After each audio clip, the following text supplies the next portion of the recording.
Welcome back to John Kleis Car Audio. Today we got about 2014 Toyota Hilux. Came in with a faulty radio, and we've actually upgraded it with a new KENWOOD DNX7190 head unit. What I'm going to do is I'm going to flick the camera around.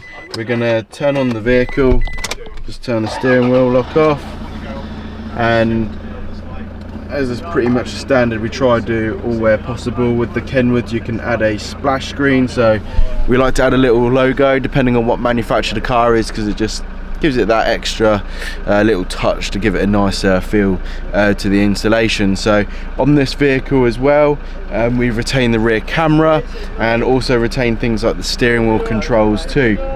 Now, stereo is just on the screen here. We're just going to click onto the home screen there. This is what your home screen looks like. Now, this stereo is packed with all the necessary features. You've got wired Apple CarPlay, wired Android Auto.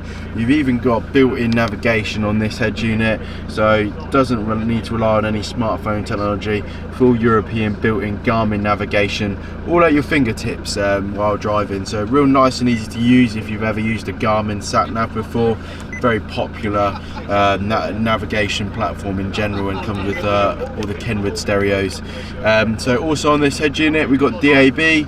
DAB allows you to listen to all the newer channels that are digitally broadcasted. This actually works through the factory aerial on this vehicle. Also, this stereo, the DNX7190, comes with your CD DVD player. So literally, if you've got any CDs, this stereo accommodates for that still, and you can just stick them into the back there and play any CDs or DVDs that you may have. That's pretty much it for this super brief video. If you want Bluetooth, Apple CarPlay, calls, music, maps in your vehicle, doesn't matter what kind of vehicle it is, let us know at John Kleis Car Audio and we can get something for you. Thanks for watching this video. Take care and goodbye.